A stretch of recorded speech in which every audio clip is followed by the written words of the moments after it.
केशव ने ऐसा सोचा नहीं होगा कि स्वामी प्रसाद मौर्य अपना रूप कुछ इस तरह से दिखाएंगे कि अंत में उन्हीं को सरेंडर करना पड़ जाएगा। केशव प्रसाद मौर्य सोच रहे थे आवाज तेज कर देंगे, एग्रेशन तरीके से दिखाएंगे तो स्वामी का एक्शन फुस हो जाएगा, लेकिन ऐसा हुआ नहीं। स्वामी ने केशव के साथ अनुप्रिया के पति आशीष पटेल को दिया डोज, चैलेंज देकर कहा हिम्मत है इस मुद्दे पर बोलकर दिखाइए। कहा जाता है जब बीजेपी में स्वामी प्रसाद मौर्य की एंट्री हुई थी तो उसमें डिप्टी सीएम केशव प्रसाद मौर्य ने अहम भूमिका निभाई थी। अब जबकि स्वामी प्रसाद मौर्य सपा में हैं, अखिलेश की सोच के साथ अपनी सोच का मिलान कर लिया तो उनके सियासी तेवर में अग्रेशन का फ्लेवर है। लेकिन डिप्टी सीएम केशव प्रसाद मौर्य को शायद ये दिखा नहीं होगा, या फिर केशव ने स्वामी की इस विशेषता को इग्नोर करने की कोशिश की। अब यही इग्नोर करना केशव प्रसाद मौर्य को भारी पड़ गया। स्वामी प्रसाद मौर्य की राजनीति उन पर भारी पड़ गई। केशव ने ऐसा सोचा नहीं होगा कि स्वामी प्रसाद मौर्य उन्हें अपना रूप कुछ इस तरह से दिखाएंगे कि अंत में उन्हीं को सरेंडर करना पड़ जाएगा। पहले तो केशव ने माना स्वामी को अपने तर्कों से खामोश करा देंगे, वो बोलते गए, बहुत कुछ गिनाते गए, लेकिन सपा के राष्ट्रीय महासचिव स्वामी प्रसाद मौर्य थे कि झुकने का उन्होंने नाम ही नहीं लिया। अपनी बात पर स्वामी अड़िग रहे, अपने अंदाज में डिप्टी सीएम केशव प्रसाद मौर्य को जवाब देते गए। केशव अपनी बात कह रहे थे तो स्वामी ने केशव के सामने सपा की उस मांग को रख दिया जिसको थीम बनाकर सपा अध्यक्ष अखिलेश यादव ने पीडीए का फॉर्मूला बनाया।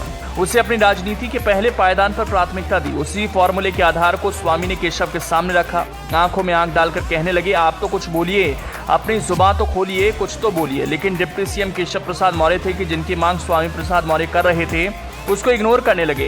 यूपी में कितने साल बीजेपी की सरकार रहने वाली है, देश में मोदी सरकार कितने साल तक राज करने वाली है, ये सब बोलने लगे। बस एक मुद्दे को भूल गए, जिस समाज से आते हैं उसी समाज की मांग पर रुखाई दिखाने लगे। इधर केशव अपने बोल को धार देने में लगे, उधर स्वामी प्रसाद मौर्य नारेबाजी के साथ बस एक ही बात कहते रहे, पिछड़े समाज से आते हैं, सदन के बाहर तो खूब बोलते दिख जाते हैं, सदन के अंदर अब इस पर क्यों नहीं बोल रहे, बोलिए तो हुजूर।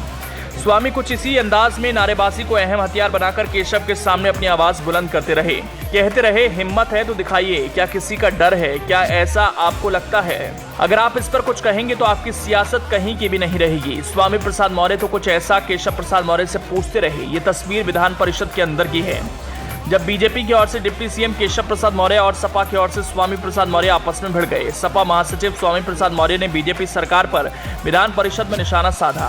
जातीय जनगणना को लेकर स्वामी प्रसाद मौर्य ने यूपी सरकार पर हमला बोला। उन्होंने कहा कि जातीय जनगणना को लेकर सरकार के पास कोई स्पष्ट जवाब नहीं। सरकार में पिछड़े वर्ग से आने वाले मंत्री सदन के बाहर तो इस बात को कह सकते हैं, लेकिन सदन के अंदर नहीं कह सकते। स्वामी ने कहा कि केशव प्रसाद मौर्य, आशीष पटेल और संजय निषाद अगर जातीय जनगणना की बात करेंगे तो उनके आकाओं की फटकार लगेगी।